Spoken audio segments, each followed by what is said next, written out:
Hyderabad university के छात्र रोहित की खुदकुशी के मामले में नया विवाद खड़ा हो गया है।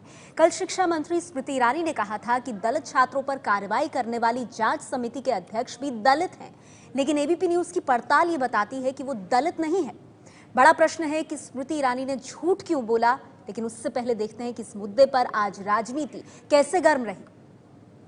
The Executive Council Subcommittee, headed by a senior-most professor, and here again I am compelled to report that this professor is himself from the Dalit community. Hyderabad में खुदकुशी करने वाले रोहित समेत 5 दलित छात्रों पर कार्रवाई करने वाली जांच समिति के अध्यक्ष को दलित बताकर शिक्षा मंत्री स्मृति ईरानी फंस गई हैं। एबीपी न्यूज के पास मौजूद दस्तावेज से साफ है कि जांच समिति के अध्यक्ष दलित नहीं बल्कि यूनिवर्सिटी के ही प्रोफेसर विपिन श्रीवास्तव थे।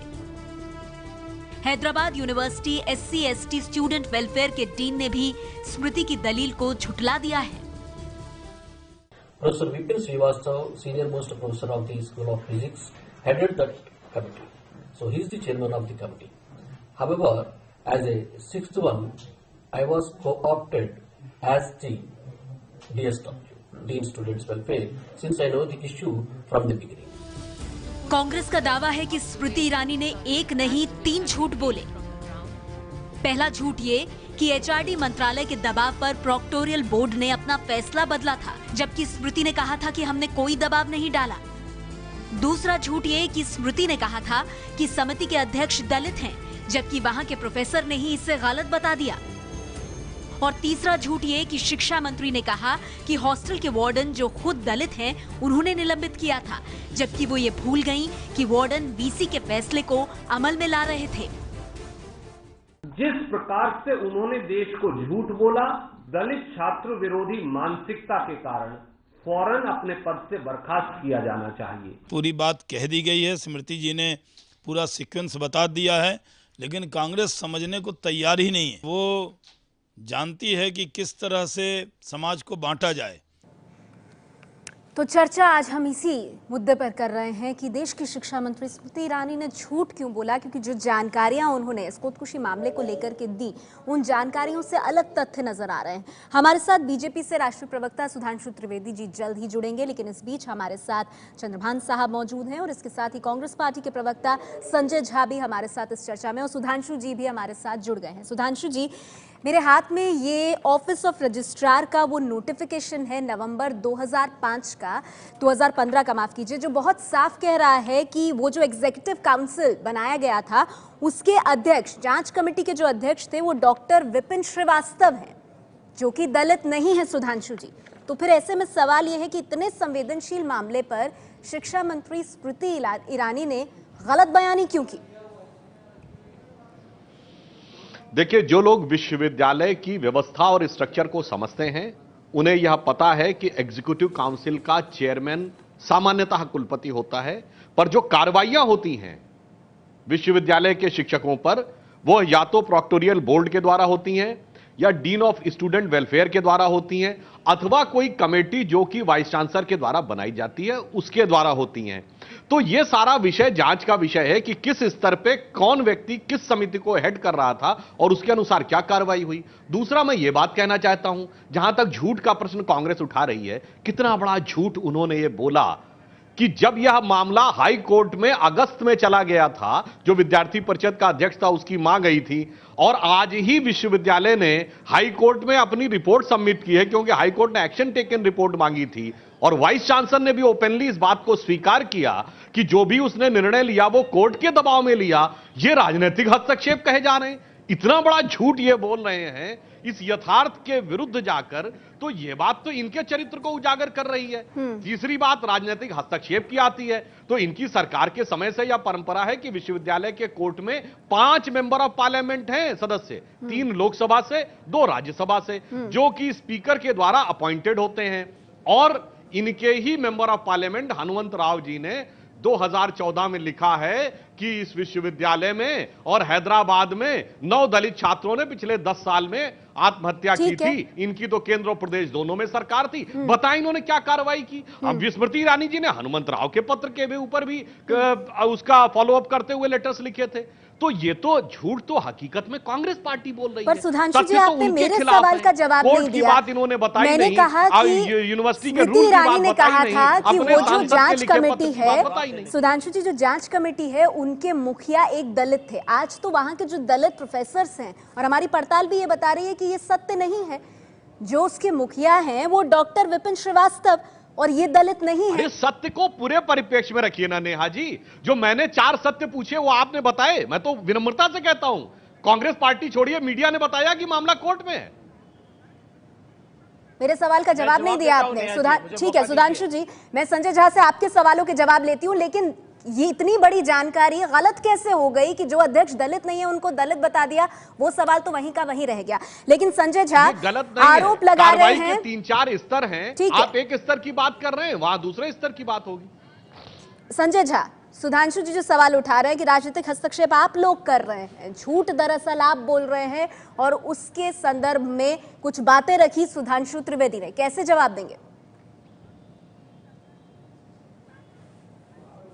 नेहा जी, सुधांशु जी ने एक शब्द का प्रयोग किया था, परंपरा। जो परंपरा स्मृति ईरानी जी ने झूठ बोलने का सरासर खुलेआम कल किया था, आज उसी को दोहरा रहे हैं सुधांशु त्रिवेदी जी। सुधांशु त्रिवेदी जी एबीपी के दर्शकों को यह नहीं बता रहे हैं कि अखिल भारतीय विद्यार्थी परिषद, जो इन्हीं की पार्टी की छात्र की यूनियन है, उनके दबाव पर यह राजनीति की गई है। ये जात को लेके इनका क्या सोच है, वो सुधांशु जी इसका जवाब दे देंगे कि वीके सिंह, इनके कैबिनेट मिनिस्टर, ने दलितों को कुत्तों के साथ उनका सामना किया था, उनका तुलना किया था। दूसरी बात, हम सब जानते हैं वो परंपरा जो आईआईटी मद्रास में, जब वहां पर भी अंबेडकर स्टूडेंट्स यूनियन ने कहा था, तो स्मृति ईरानी जी की जो एचआरडी मिनिस्ट्री है वहां पर उन पर भी पाबंदी लगाने की कोशिश की थी। दलितों की तरफ आपका क्या सोच है, ये तो बहुत लंबा इतिहास है सुधांशु जी। लेकिन आपके ही आरएसएस के चीफ मोहन भागवत ने बिहार चुनाव के पहले आरक्षण पे क्या कहा था, ये भारत के सब लोग जानते हैं। अभी आप हनुमंत राव जी, कांग्रेस जी के नेता पर आरोप लगाते हैं। ये कितनी गलत और झूठ बात बोल रहे हैं कि हनुमंत राव जी ने कहा है, उनकी चिट्ठी मैंने पढ़ा है, और आप देश के लोगों को झूठ बोल रहे हैं। हनुमंत राव जी ने क्या लिखा था? उन्होंने लिखा था कि यदि यूनिवर्सिटी में यदि खुदकुशी हो रही है, उस पर आप लोग क्या कर रहे हैं, यदि वहां भ्रष्टाचार है तो आप लोग क्या कर रहे हैं। हनुमंत राव जी ने यह नहीं लिखा था कि वहां पर कोई छात्र पर आप कोई कदम उठाइए कि कोई छात्र वहां पर कोई गलत काम कर रहा है। ये आप झूठ बोल रहे हैं, उत्तर दीजिए। आप झूठ बोल रहे हैं। आपकी जैसे स्मृति ईरानी ने झूठ बोली, उसी तरह आप झूठ बोल रहे हैं, और आपको माफी मांगनी चाहिए, क्योंकि आप भी लगातार निरंतर वही कर रहे हैं लिखी है आपकी सरकार कि यह भ्रष्टाचार का अड्डा बन गया है। यदि वर्णन नहीं लिखा उसमें, वह पत्र अवेलेबल है, तो यह सार्वजनिक दस्तावेज है। उस पर किसी छात्र पर दबाव नहीं डाला गया, किसी भी छात्र पे दबाव नहीं डाला गया। आप क्यों गलत कह रहे हैं? आप क्यों भारत के लोग को झूठ बोलने की कोशिश कर रहे हैं? क्या हनुमंत राव जी की छात्र पे दबाव आप किस आधार पे कह रहे हैं? विश्वविद्यालय का प्रशासन कह नहीं रहा है, निशाना लगाया। आपके मंत्री लोगों ने वो कह नहीं रहा है, यूनियन पर आपने आपके मस्तिष्क में यह बात उपज रही है। और स्मृति ईरानी की मिनिस्ट्री ने 4 बार वहां पर छानबीन करने की क्यों कोशिश की? आप ये बताइए। दबाव एचआरडी मिनिस्ट्री से आया था, ये कांग्रेस पार्टी ये जो बड़ा आरोप लगा रही है कि इतने लेटर्स लिखे, ये सिर्फ और सिर्फ दबाव था, क्योंकि जो प्रोक्टोरल कमेटी जिसने पहले सस्पेंशन ना होने की बात कही थी, उसने बंडारू दत्तात्रेय की चिट्ठी के बाद आगे चलकर उसी सस्पेंशन वाला फैसला दे दिया, जिसको आगे चल करके उसको अपहोल्ड किया गया। तो दबाव नहीं था। कांग्रेस पूछ रही है दबाव कैसे नहीं था? सुधांशु जी। नेहा जी, जब हाईकोर्ट ने एक्शन टेकन रिपोर्ट मांगी है, जिसे यूनिवर्सिटी ने सबमिट किया है, इस तथ्य को आप बार बार क्यों ओवरलुक करने की कोशिश कर रहे हैं? और वीसी ने एक्सेप्ट किया है कि जो कुछ हुआ वो कोर्ट के दबाव में हुआ है। मतलब अकारण आप बंगारू दत्तात्रेय को उसमें लाना चाहेंगे और कोर्ट की प्रोसीडिंग का यथार्थ जो कि यूनिवर्सिटी ने सबमिट भी किया है उसको हम नहीं मानेंगे। यही राजनीति है। और अभी देखिए संजय झा जी थोड़ा 72 विषय पे ले गए थे, वीके सिंह का स्टेटमेंट वगैरह क्या क्या बोलने लगे थे। मैं इनसे पूछना चाहता हूं, यदि ये शिक्षण संस्थानों और विश्वविद्यालयों में दलितों के हितों के संरक्षक हैं तो इनकी सरकार ने अलीगढ़ मुस्लिम यूनिवर्सिटी और जामिया मिलिया इस्लामिया में दलितों का आरक्षण क्यों समाप्त कर दिया? बताइए इनका क्या स्टैंड है उसके ऊपर। आज ये बता दें कि यह देश के सभी प्रतिष्ठित संस्थानों में दलितों को एक समान आरक्षण देना चाहते हैं। ये नहीं, हाँ या नहीं में उत्तर दे दीजिए। अच्छा, आप दोनों साथ बोल रहे हैं सुधांशु जी, संजय जी, आप लोग दोनों साथ बोल रहे हैं, ऐसे आप दोनों की बात नहीं पहुंचे। आपकी सरकार ने यह निर्णय लिया कि दलितों का आरक्षण समाप्त 2 विश्वविद्यालयों में। बताइए आज आपका क्या स्टैंड है? दोनों एक दूसरे को चुनौती दे रहे हैं आप कि कौन दलित विरोधी मानसिकता रखता है। मेरे साथ चंद्रभान जी यहाँ मौजूद है। चंद्रभान जी, सवाल यह है कि जो असली मुद्दा, जो रोहित वेमुला की जो दुखद मौत हुई, उसमें क्या खोकर रह गया है? जो मुद्दे उस छात्र ने उठाए जो उससे संबंधित थे वो तो सामने ही नहीं आ रहे हैं। कौन दलित विरोधी मानसिकता रखता है, कौन ज्यादा से ज्यादा सियासत कर सकता है, फिलहाल यही दिखाई दे रहा है। चंद्रभान जी,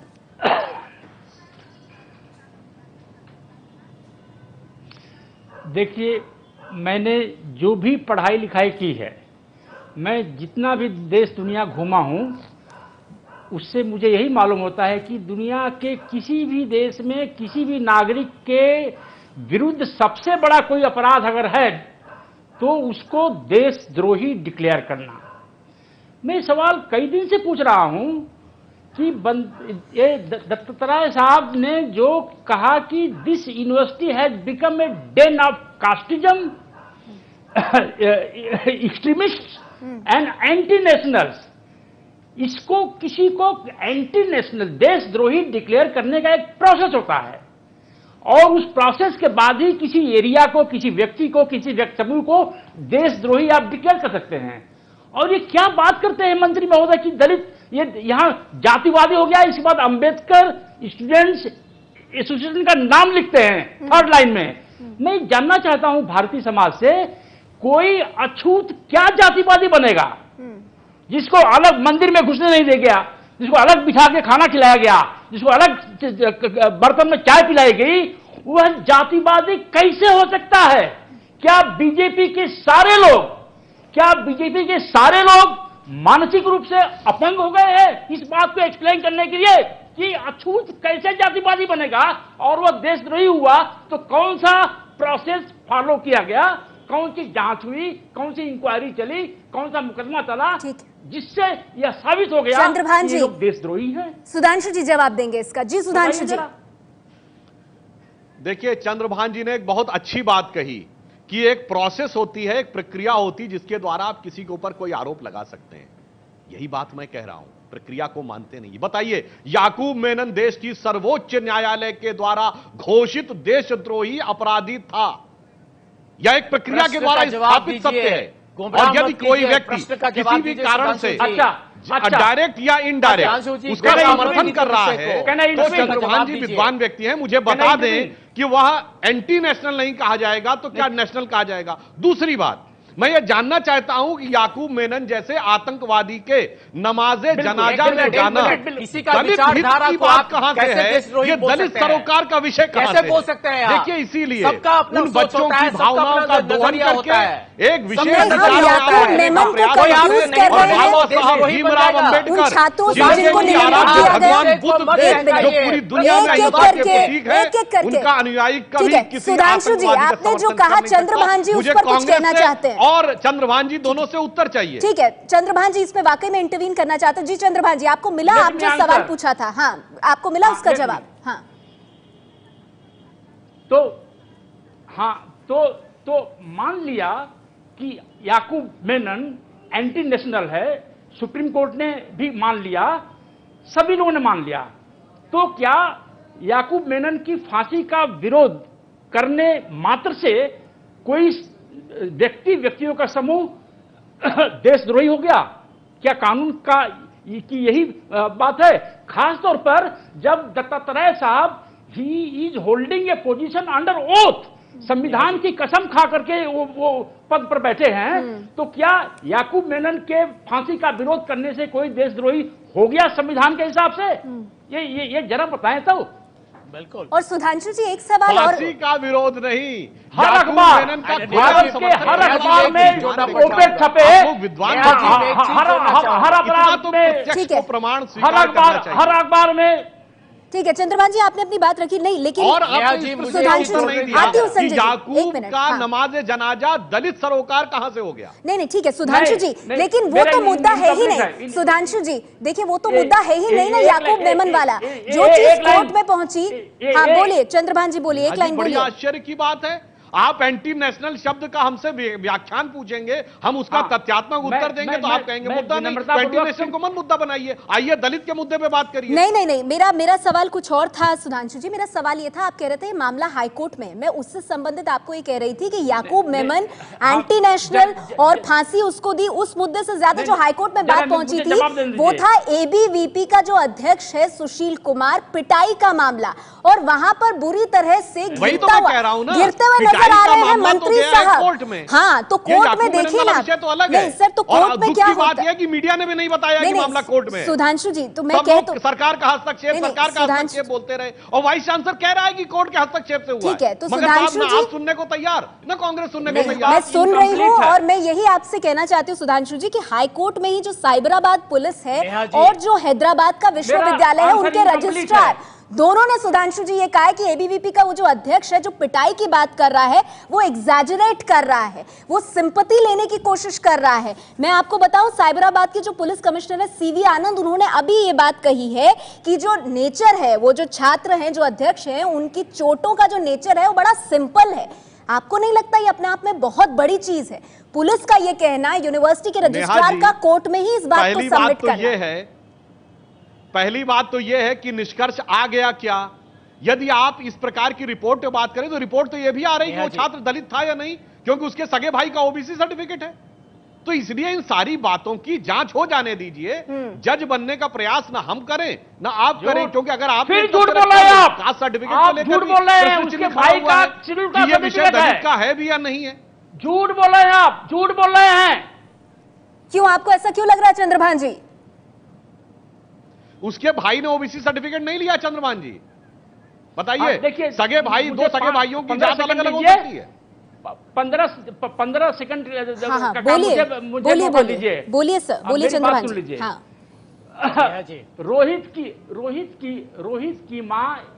रोहित की माँ एक माला महिला थी, हाँ, एक अछूत आंध्र प्रदेश की। उन्होंने एक ओबीसी से शादी किया, इनके 3 बच्चे पैदा हुए। किसी वजह से वह इनका हस्बैंड ड्रग एडिक्ट हो गया या दारूबाज हो गया, परिवार छोड़ के सदा के लिए चला गया, कभी वापस आया ही नहीं। तो रोहित जो कहते हैं कि मैं एक गैर दलित का बेटा हूं, तो मैं अछूत नहीं हूं, पर समाज ने, गुंटूर के उस समाज ने रोहित को और उसके दूसरे भाई को, उसकी बहन को अछूत ही माना, क्योंकि उन्होंने रोहित की मां की कोख को, रोहित की मां के उम्ब को उसका पिता मान लिया और उसके साथ जीवन भर अछूतों का व्यवहार हुआ। जब वो हैदराबाद आता है तो जश्न मनाता है कि छुआछूत से मेरा पिता छूट गया। वो लिखता है कि there is a growing gap between my body and my mind. इसका मतलब कि अब मैं आजाद हो गया, पर यहाँ पर एबीवीपी के लोग उसका सामाजिक बहिष्कार कर रहे हैं। जिस अछूत को बचपन में छुआछूत का दर्द भोगना पड़ा, हाँ। उसका सामाजिक बहिष्कार कर रहे हैं। मेरे पास वक्त की कमी है चंद्रभान जी, मैं इस पर एक टिप्पणी जरूर लेना चाहूंगी सुधांशु जी की। सुधांशु जी, नेहा जी, आपका उत्तर उसमें मिल गया। सुधांशु जी, उसके पिता ओबीसी थे, यदि यह स्वीकार कर रहे हैं तो कानूनी वैधानिक स्थिति क्या है? संजय झा, आपकी टिप्पणी। कानून के हिसाब से दलित महिला है तो उसका बेटा और बेटी भी दलित है, सुप्रीम कोर्ट की रूलिंग है। सुन लीजिए, जान लीजिए। हमारे ऐसे बड़े बड़े देश के प्रख्यात फिल्म निर्माता, इनकी माँ जो थी वो हिंदू थी, मगर नाम में खानी लगा हुआ है। सुधांशु जी, आप खुद कह रहे हैं ये मामला जो है हाईकोर्ट में है और इस पर तो सीबीआई जांच की भी मांग हो रही है। तो संजय झा को हम सुन लेते हैं, अभी इस पर जजमेंट कोई भी ना दे। संजय झा जी बोलिए, आपकी मैं अंतिम टिप्पणी चाहूंगी इस पर। संजय। देखिए नेहा जी, मैं इतना ही कहना चाहूंगा कि कितना दुर्भाग्यपूर्ण और शर्मनाक है कि एक मासूम छात्र की जान गई है और कितनी बेरहमी और निर्दयी तरीके से यहां सुधांशु त्रिवेदी तकनीकी तरीके से अपने पार्टी के बचाव नहीं संजय जी, यथार्थ की बात करिए। जबकि वो चंद्रभान जी जो तर्क दे रहे हैं उसके साथ तो राहुल गांधी नहीं, हो गए। ये कत्ल है, ये कत्ल है। ठीक है, चलिए यहाँ स्टूडियो में जो आपकी भावनाएं हैं वो बहुत आगे तक जा रही है। मेरे पास वक्त इतना ही है। संजय झा साहब, संजय झा, सुधांशु जी और चंद्रभान साहब, आप तीनों का बहुत बहुत शुक्रिया। आप लोग मुद्दे बहुत उठा रहे हैं, लेकिन जो मुद्दे रोहित जब जीवित था उसने जो मुद्दे उठाए थे, उसकी मौत के बाद भी क्या उन मुद्दों पर कोई बात कर रहा है या सिर्फ और सिर्फ राजनीति हो रही है, सवाल ये भी है।